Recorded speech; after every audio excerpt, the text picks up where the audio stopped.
you might be the problem. You might be the problem. Hi. I'm the problem. Like, that's literally it.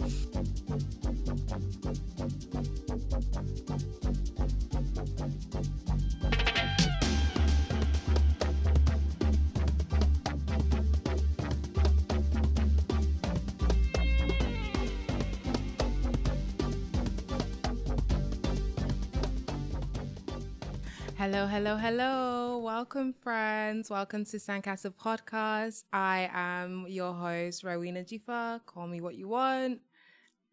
And I'm your co-host, Tanika Sam. And this is Sankasa podcast. We are So so bad bad at at that, this. girl. We gotta get it. Okay. Okay. You didn't see that. Wait, you know the Pretend. High School Musical? Okay. Yeah. Okay, right. Mhm. We gotta get it. 1, 2, Go again. 3. And this is... Oh, that part. I thought we were Okay. starting from the beginning. Forget about it. It's No, fine. forget about it. You know what this is. And that was Space. And that I was think Space. last episode we forgot to introduce Space, or maybe we did right at the end. But You know, again, what I Yeah. will always say, no need for an introduction. Yeah. She's that bitch. She's She's that girl. she deserves her accolades, She and does. now she's leaving us, As she should. as she should. It's free will. How are you? The real one or the fake one? Whichever one you want to give. Girl, I'm tired. Girl, I hear it. I think Sleepy Girl is your DJ name, It's who I am. and it rings true. Fundamentally. Yeah. Yeah. I could like sleeping as the hobby. It's my favorite hobby. Oh, I So- know. Okay, yeah. I think anyone who knows me knows Knows. that, like, Yeah. if I don't text, if I don't call, she's asleep. having a little nap. Yeah, she's Like in a a cat. different place. Yes, very Mhm. much like a cat. Yeah. Actually, Yeah. I think so. Except for I'm lactose intolerant. Aren't cats? No, they love milk. Well, just because I love milk. Don't you like milk? Aren't you lactose? No, girl. But not everyone's lactose intolerant doesn't like milk. But oh yeah, that's fair actually. That's fair. I'm pretty sure cats are lactose intolerant. It's fair. Yeah, okay, fair. Wait, hold Anyway, on. Okay, go on. So what are we talking about today? today we are talking about staying ethical while surviving. Oh, Yeah. real. A little bit of 'cause an interesting one. I think so, because when push comes to shove, I think people's true colors show. And I think sometimes surviving in Ghana is a pressure cooker, right? So when the pressure is on, what are the colors that are going to come out? And That's fair. Yeah. And that's what, because like personally, I don't know about you, but I've heard so many horror stories of people like, I think people change friends often here, right? Because like, I think, actually, I don't know, that might be a worldwide thing. But I would say I've heard so many stories of people being like, oh my God, I thought this person was this way. And then something's happened and their true colors have shown and they're actually the other way. And I also think like, a lot of the times in Ghana, you're meeting such a mesh of different cultures, whether it's like their diaspora or whether they've always lived here, like people from different perspectives, more so often than I would when I was in the UK. Like I could probably guarantee most people had like quite similar upbringings to me. And that clash in cultures sometimes, I think it's either, are they unethical or do they hold different values to me? Or is it just a clash in culture, Yeah. you know? So you're saying from there? No, from here, Okay. more so. But should we riff? Okay, what is being ethical to you? What is being ethical to me? On a real note, like on the true nature of who I am, I don't necessarily believe in ethics or morals or any of that because we live on a rock. So, but then when I think of that rock's society, then I kind of lock in and I'm like, okay, I guess, All right. you know, we've created ethics and morals. So within that, what do I choose to believe? do what you want, just don't hurt anybody. That's about as far as I go when it's, when I'm not going in deep. But then I guess it just depends on the topic. So, but generally, I'd say my consensus in life is to do what you want as long as you do not have a direct intentional desire to hurt anyone. Missing, if it's misdirected, if it's unintentional, I mean, by all means, we're all human, we're flawed. Yeah. But you just shouldn't be a little bitch is really all it is. Okay, T. Sometimes, what if the unintentional, obviously you were saying don't hurt anyone, but sometimes what if it's a double-sided thing, right? Like that's thing, what's that philosophy thing of where it's like two people on the train and you have to kill one or you have to kill four? Like have you heard thought that experiment? Yeah, it's so basically if two people are on a train, right, and you are a train that's oncoming, and you can either change a gear to kill one person that's lying on the train tracks, or you can kill four people that are lying on the train tracks. Do you sacrifice the one for four? Wait, what? There's two. Why are then? What are the two people on the train for? What do you mean? So you're on two. There's two trains. There's They're one on two train. There's one train, and the train track splits. Okay. Right. Okay. And on one train track, there's one person tied onto the train track, and then on the other, there's three people tied to the train track. Oh, I'm killing the one person. Oh, okay. Yeah. Look. No, I hear it. I mean, it's as like sometimes sometimes I think in life you just have to remove the emotionality, because that will make first you might kill everybody at that point, because the train will derail and it will probably fall on everyone. But if it's just statistics, one person's life is. I don't subscribe to labels as far as my political leanings. It's utilitarian. It's like that's what it is. Like, you will sacrifice one for the good of all. Yeah, that's what I mean. I don't really, not necessarily. Okay. So I don't subscribe to like any particular label just because it's overarching. I could change in 5 years. Like 5 years from now, I could say a very different thing. Maybe I have a deep sentiment or affinity for the value of one life versus many, or maybe I'll ask questions. But in a broad situation like that, it's more so just like, oh, one person versus three immediately. Because someone will be like, oh, is the one person younger or older? Those are factors. But I almost don't want to know at that point, because then it might make my life harder. It's kind of like Handmaid's Tale, when the dude, I can't remember anyone's name, but the main character, she was working with the one dude, or like he took her driver. He wasn't a driver. He was one of the like top people. But he was kind of like 50-50 in and out. He was weird. But the one that she had the baby with?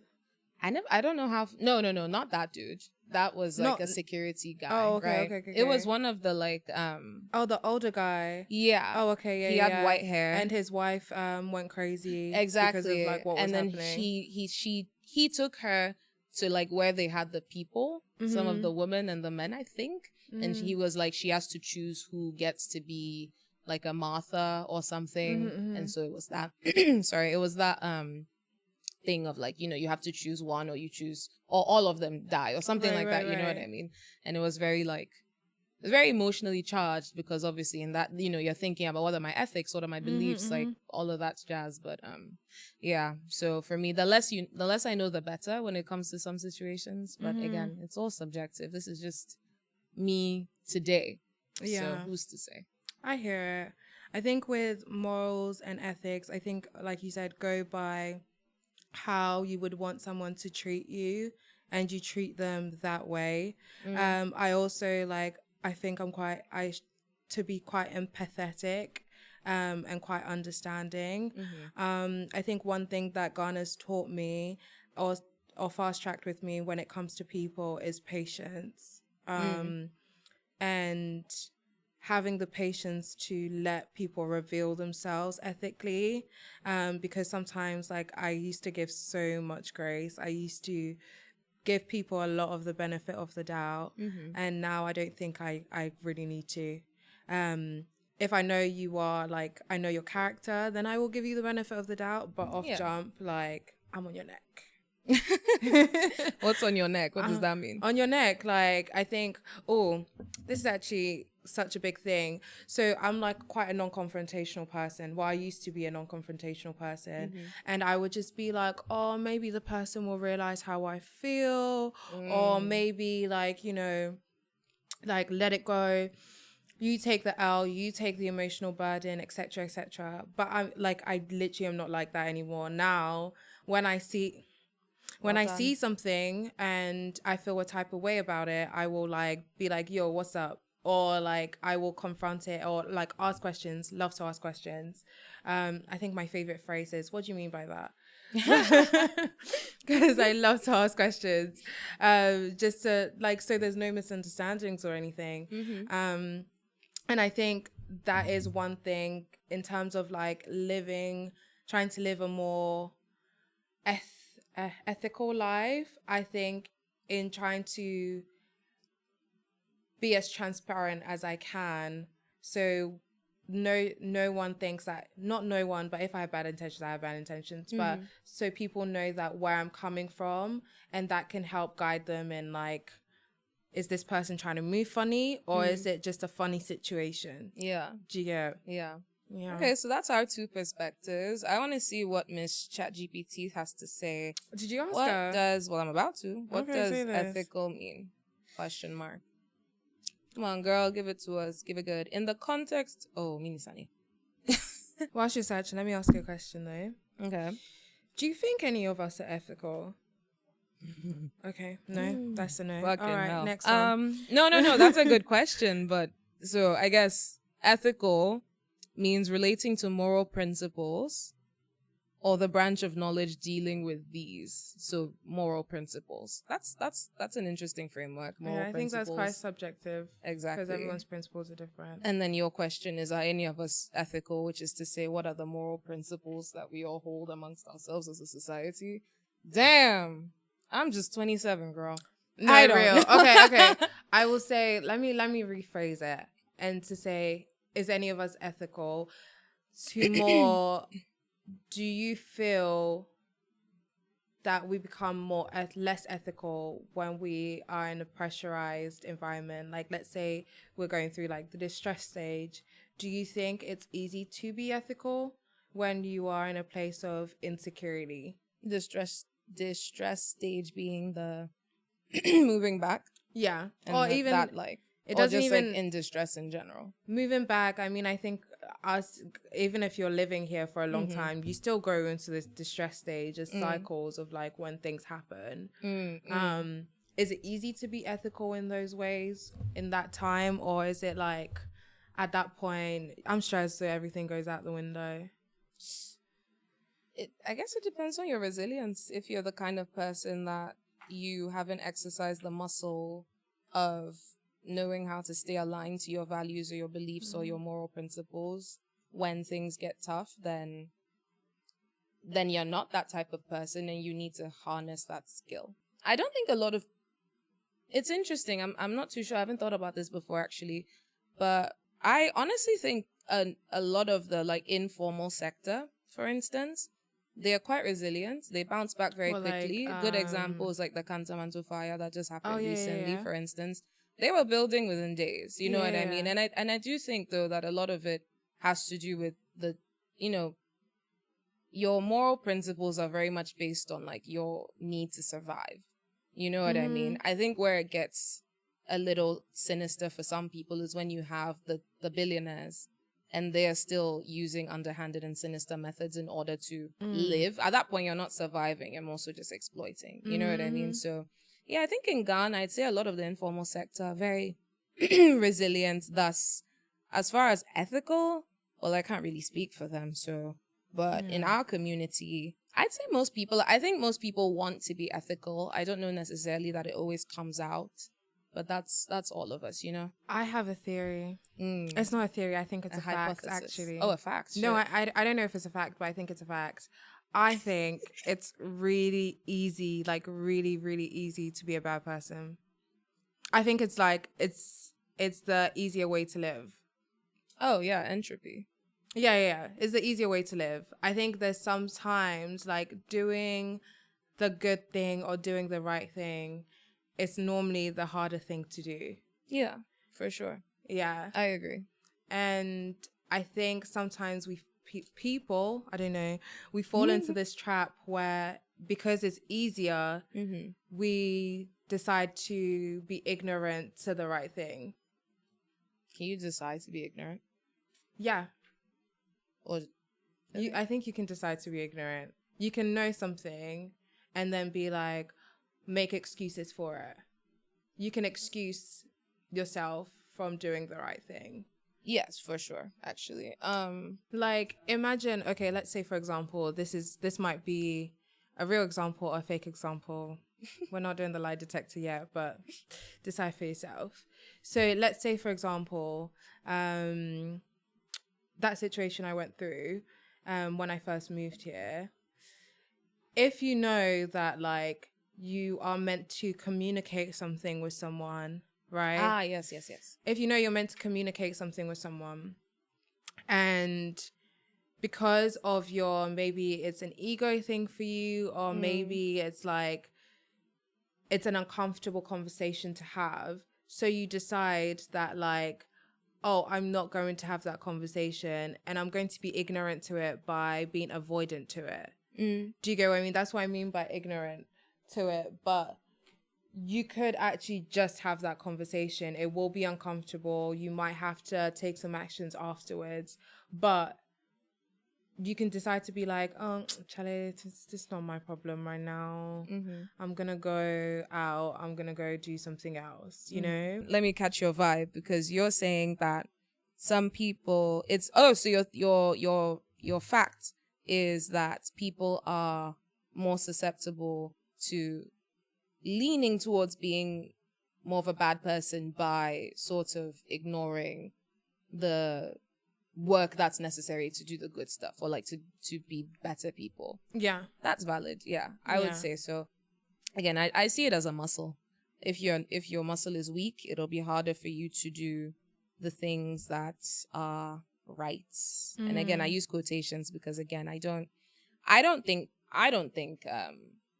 people are, like, it's easy for us to be bad people, because I don't necessarily think about things in right and wrong or bad and good. It's a spectrum, right? Yeah, I really, we come from the animal kingdom, and so a lot of, if you've ever had a chat with me, you keep saying this because it's true. Everything she's like, oh, we are just animals, and I'm like, girl, yes, we are, but we have brains too. So we're animals with brains, like, yeah, we have animals brains with brains that are cognizant, your favorite word, and also like get to make decisions. Do you get what I mean? We're not complete. No, but we're not completely primal. That's what I'm trying to say.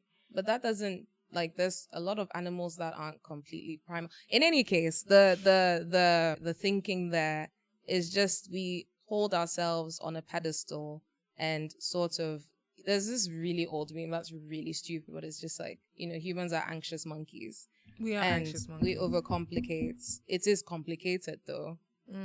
And it could be a lot more simple, is what I think is what it is. But that might in itself be an oversimplification. But I do think it behooves us to realize a lot of times that we are just humans, which is just another type of animal, and we need to stop. I want to give an example of something that I think commonly happens here, that you're like, is that ethical? But it's like just such a normal practice that, like, we all understand it. And I don't think it just happens here. It's just like a normal thing. So let's say, for example, I want a sofa, right? And I've gone to a carpenter and I've been like, oh, can you do the sofa for me? And he's like, okay, say less. Like, just give me half of the deposit. Just give me half for a deposit and I will do it. You forget about it. You're going about your business. You're going about your week or whatever. And then you're like, oh, my guy, when am I getting my sofa? And he's like, oh, like, I didn't buy the material. So do you know what? Like, send me a half of what you owe me. And so I'll go buy the material and then we can just finish up when I bring the sofa. Meanwhile, he's obviously gone and already chopped that money. He did not have the intention of making you safe for the first time, but now he understands your. Well, he had the intention, but he thought he had more time until you put the pressure on. And then until like you were like really like, yo, where is my sofa? And then he realized push comes to shove, maybe he doesn't have the funds to like fit it himself and da da da da. I think we would normally be like, oh, it's annoying, that guy, he didn't do right. But that's a moral thing. Because if you think he's taken, as a business person, he's taking your money in good faith, and you expect him to provide a service, but he doesn't. I think we don't normally think about it in those ways. And not to put it on him, it could also be vice versa, right? You could ask someone to make something for you and they made it for you. They're about to deliver it to your house and you don't have the other half, and you're saying to him, oh, boss, I will send you the money in a week, and then it becomes 2 weeks to a month. You know what I mean? I think we don't think about those things in terms of like ethics. We think of it like, oh, we're just surviving. But it is kind of an ethical thing, because you don't know the repercussions that could have on that person's like well-being, their state of mind, you know, that kind of thing. Maybe that guy, the carpenter who made the sofa, and you didn't pay him, he was on like his last, you know, on his last legs kind of thing. So what would you want? What would I want? Yeah. Everyone just pay their bills. What do you mean? What do you mean, what do I want?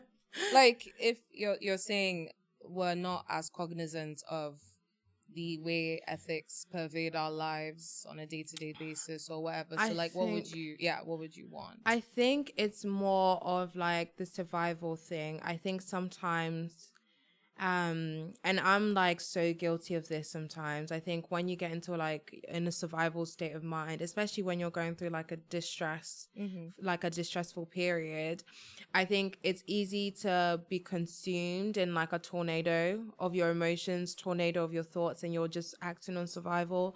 That sometimes we don't take a step back to be like, okay, like what are the repercussions of my actions, even the small ones that we take as a norm.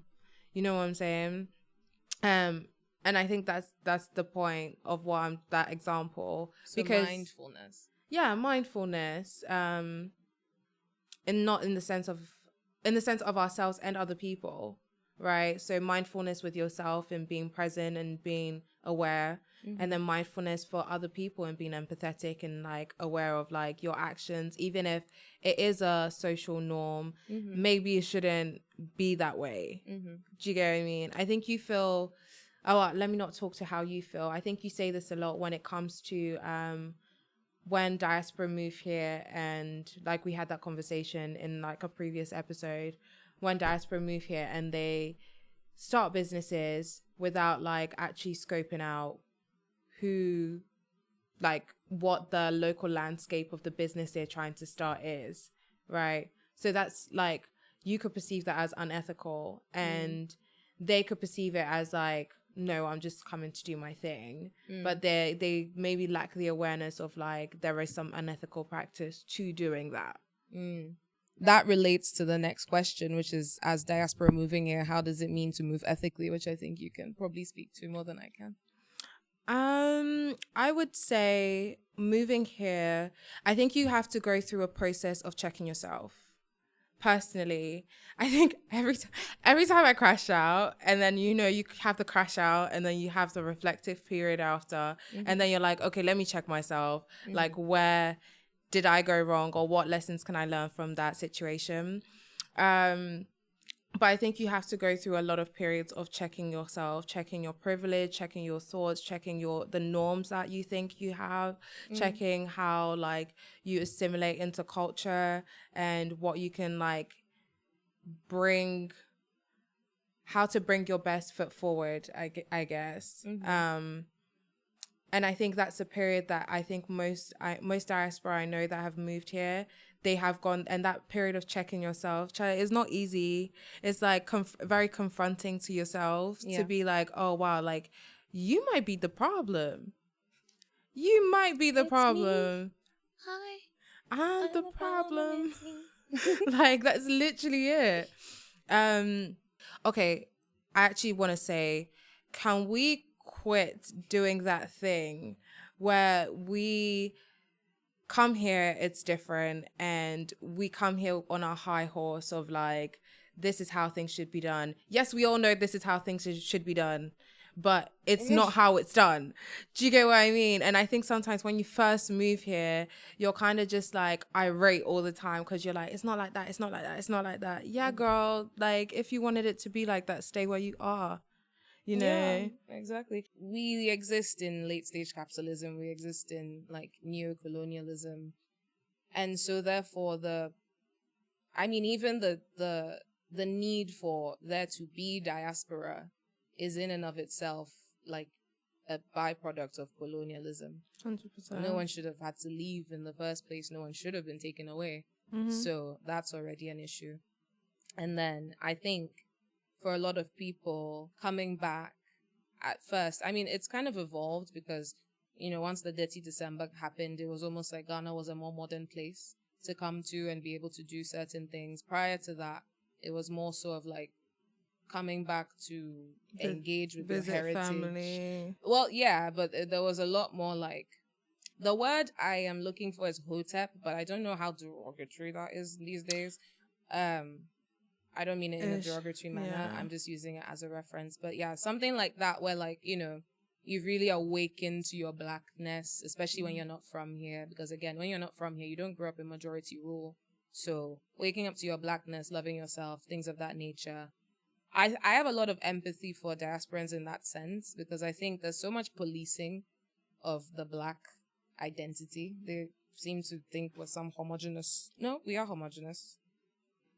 Can I Monolith. just They think we're a monolith. can I just there you add go. to what you're like Trying to get at, yeah. Yeah, because I think there's differences and there's cultural differences between whether it's like, let's say, an African American person coming here or like a diaspora, like international students are different, but like in the UK there's a whole Black British culture, and it's like it's very prevalent and it's a whole thing. And I think what that is like sometimes we have our own culture and so ingrained, and it's so like it is so us that when we come here we feel like our Black British culture should also translate to Ghanaian culture, and we see the differences, right? We see the differences, and sometimes we try to, because neither culture is wrong, obviously neither culture is, the culture is what it is, we try to kind of put what we experience as like Black British people onto what our Ghanaian culture is when we come here. And that's that British part. It's true, but it's like, no, I hear it. But the thing is, like, we're all first generations. Like, for me, I was born here and I went there. Like, if you go to, let's say, if you go to somewhere like Fulton Heath, like, you would think you're in Ghana. I'm not even joking. Like, you would walk down the street and you're speaking Tree the whole time.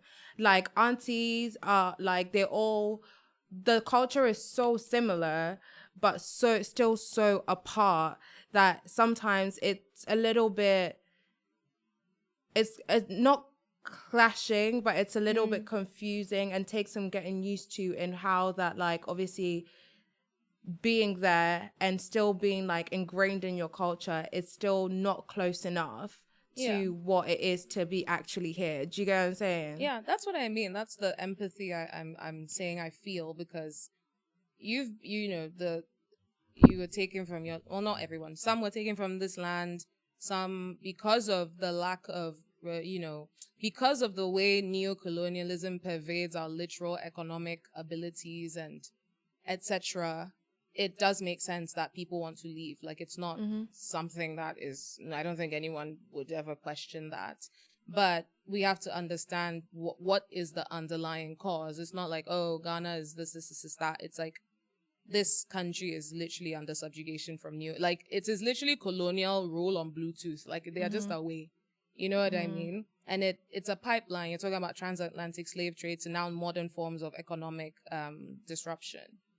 So I have empathy for the diaspora because I understand, to your point, first of all, the ability to even be in someone else's land and still cultivate a community like that. I think that needs applause because it's hard. Like when you think of the slave trade in and of itself, like there always seemed to be something where Black people were able to find community amongst themselves. That's where we have the gospels and all the blues. That's where blues originates from. You know what I mean? Like there's always something that we're able to do. We shouldn't have to fucking do that, but we did it.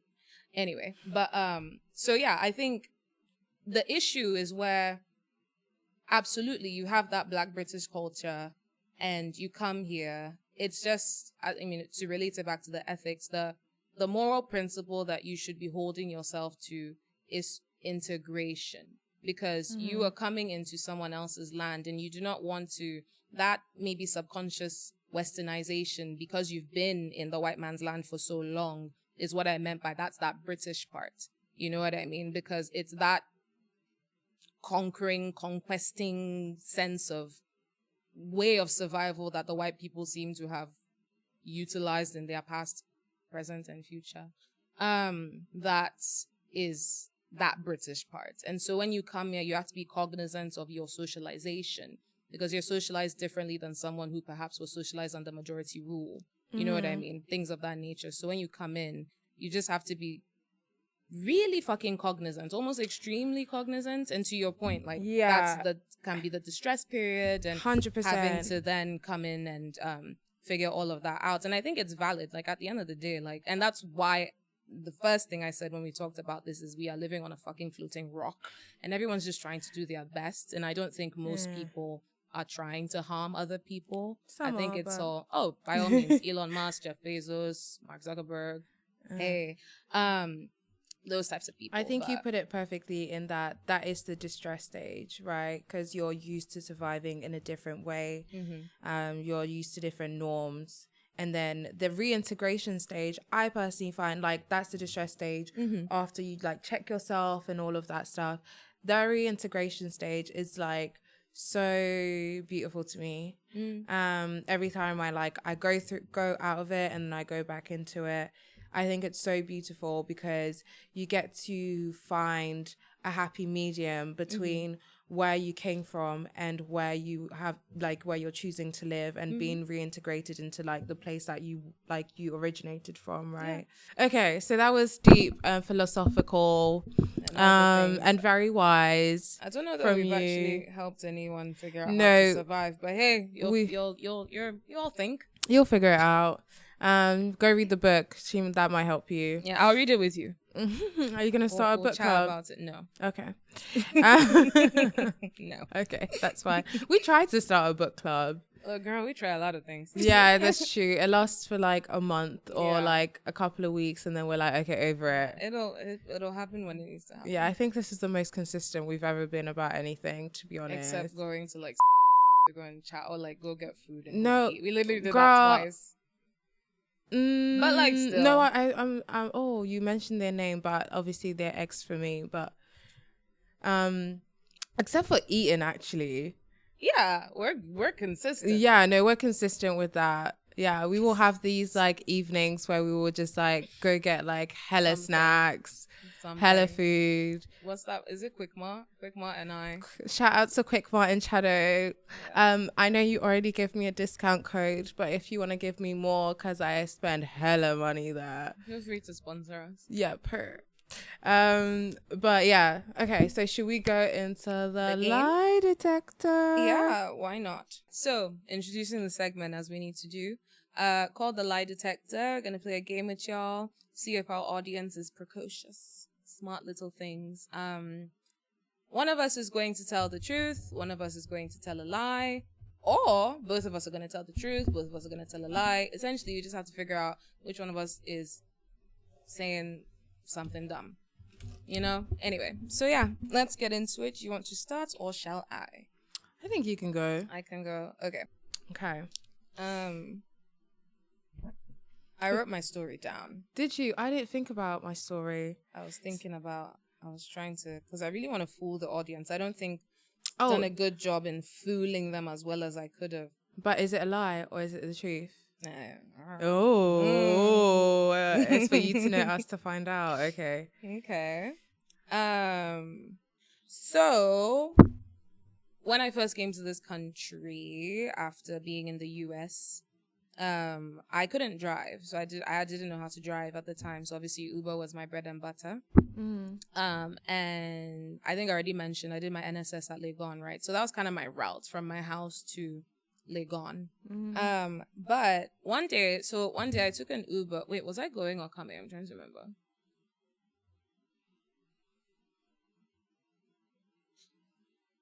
Yeah, this was morning. Yeah. This is like, what year are we in? 2025. This is 3 years ago, and I have a very bad memory. But so I ordered this Uber, and well, first things first. Obviously, he was a little late, like because he was stationary. So this is a time where I didn't realize like sometimes you'd have to call them beforehand just to be like, oh, I'm going here, or da da da da. Because again, I live in the vicinity, so most things are close, which is good.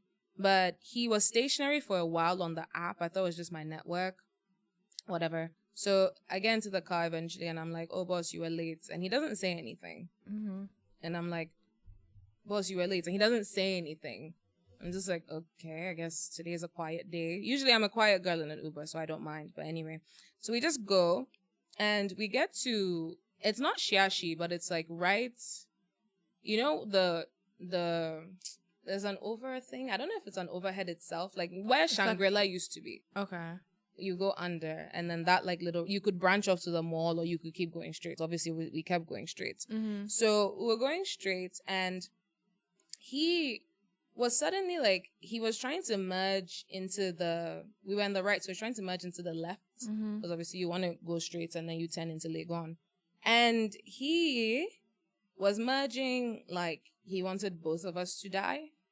Yeah. No, I'm like, I've never been in a car like that where like I was fearing for my life genuinely. And he'd already, you know, sometimes when you meet someone, like their demeanor puts you off. So you're a little afraid. So I was a little afraid already. But then we got there, and I was like, okay, well, you know, we're halfway. Like I can get here safely. And then he started. And so this man was weaving in and out of traffic, and I was clutching, I don't know, the pull down thing. I was like, boss, like, can you please slow down? Like, you know, I have a whole future ahead of me. Shit, I haven't even finished my NSS. And so weaving in and out, and he's not minding me. And I'm shook because I'm like, is it, what is, like, am I talking to a ghost? Like, what is going on? And so, thankfully, we get to Legon safely. And I obviously give him I give him like 1 star or whatever. As you do. And this man, like 30 minutes later, after everything is all said and done, and I'm sitting in my little cubicle or whatever, this man calls me. And he starts blasting. This is the first time I've heard his voice, first and foremost. Bear in mind, so it irritates me because I'm like, so this whole time, it's only when you're in trouble that now you are talking to me, whatever. So he calls me, he starts to blast me, and he's like, don't you know that if you give me a bad rating? And first of all, I'm like, how do you even know I gave you a bad rating? Because Uber's not supposed to show you that, right? I don't know. I mean, his overall rating might go down. But this, come on. Yeah, it'd be, I don't know how he found out that, I gave him a bad rating, but I was like, bro, like, you were doing this, and then basically I just had a fight with an Uber driver. Or did I? Oh, did she? Okay. Should I say my opinion on what I think it is, or should I just leave it to people? You can't say. Okay, I can't say. Okay, fair enough. Should I say mine? Yeah. Mine's gonna be similar in like Uber related. Okay.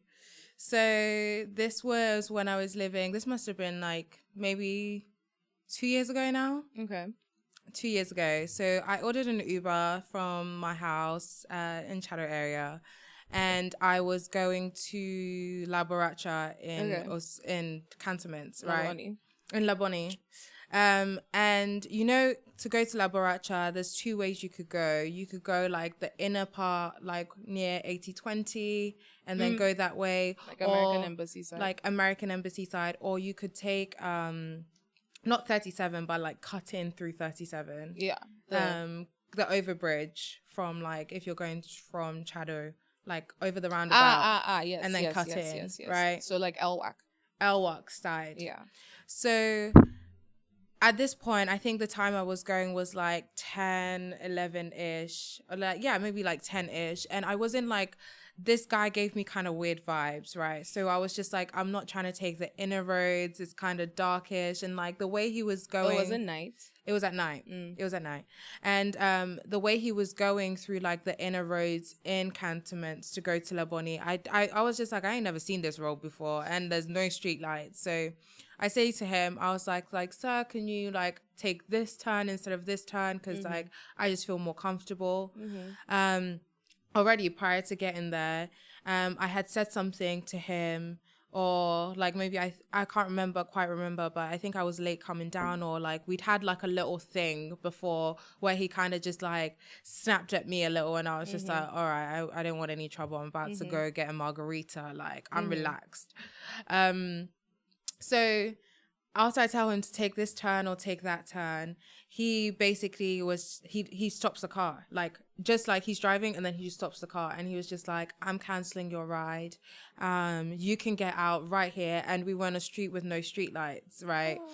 I know it's still cantonments, but still, like, you know, so crazy. Street with no street lights. He was like, I'm canceling your ride. You can order another ride, blah, blah, blah.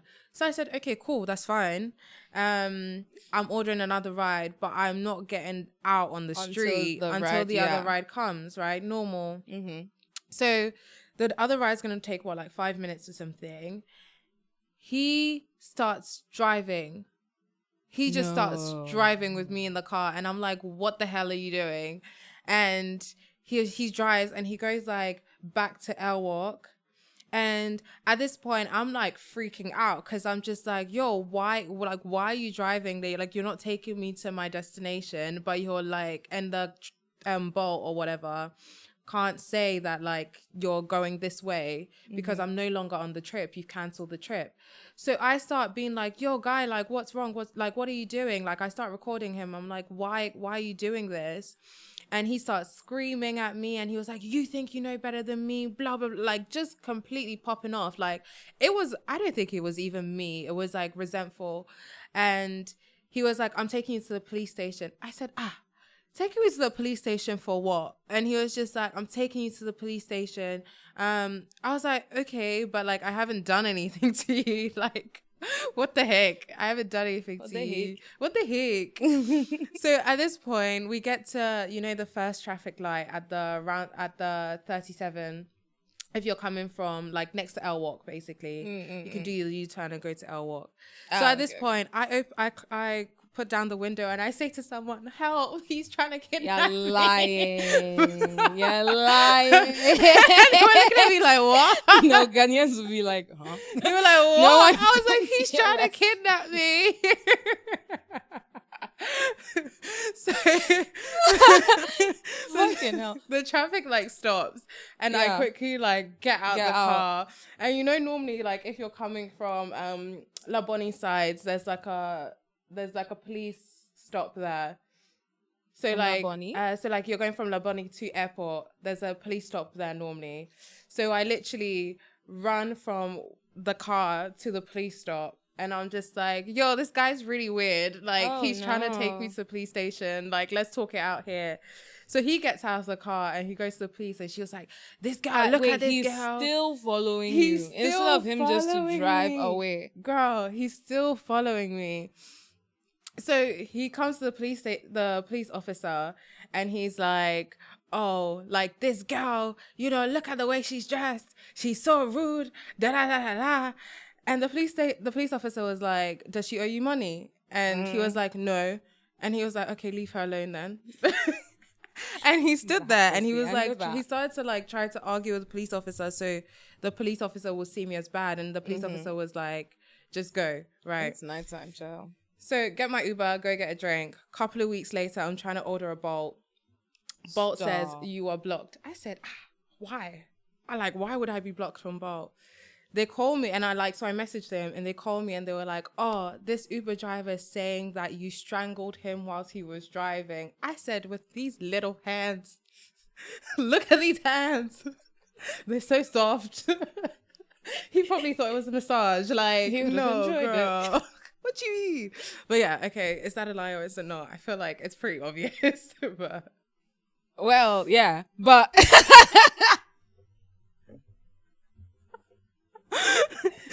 attached. But we'll leave that there. Yeah. The problem is, so is mine.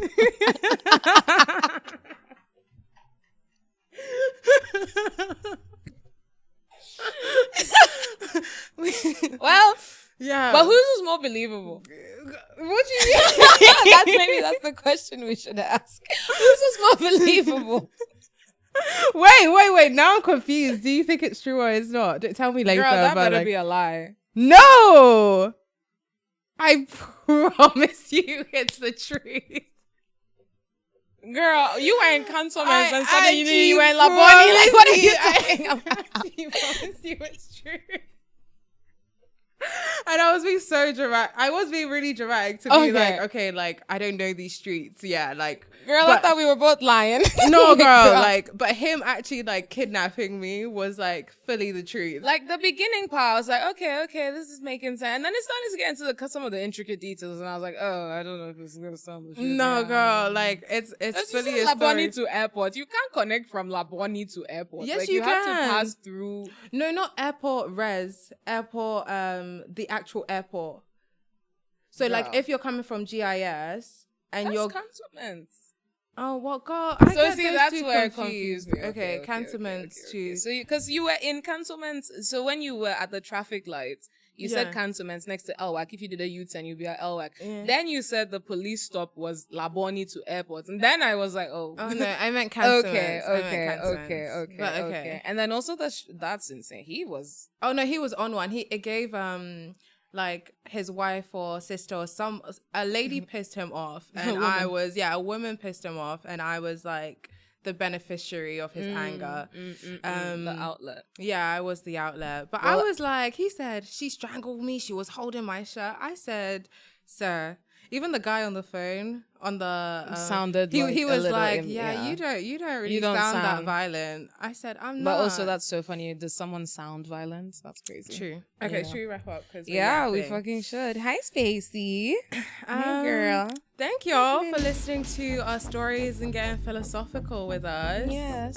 This was cute. This is a lot to think about, I think. Staying ethical while surviving, you know? It's up to you. What are your moral principles? What do you believe in? Tell us in the comments down below. Do you stand for anything or do you stand for nothing at all? Thank you. At Sankasa Podcast on all social media. Let us know. Let us know. Any last salient points? Space is licking me like I am food. Yeah, as always. Thank you to our wonderful team at GCR. Let us know what you think on our socials at Sankasa Podcast, and we will see you next time. See you guys. Bye.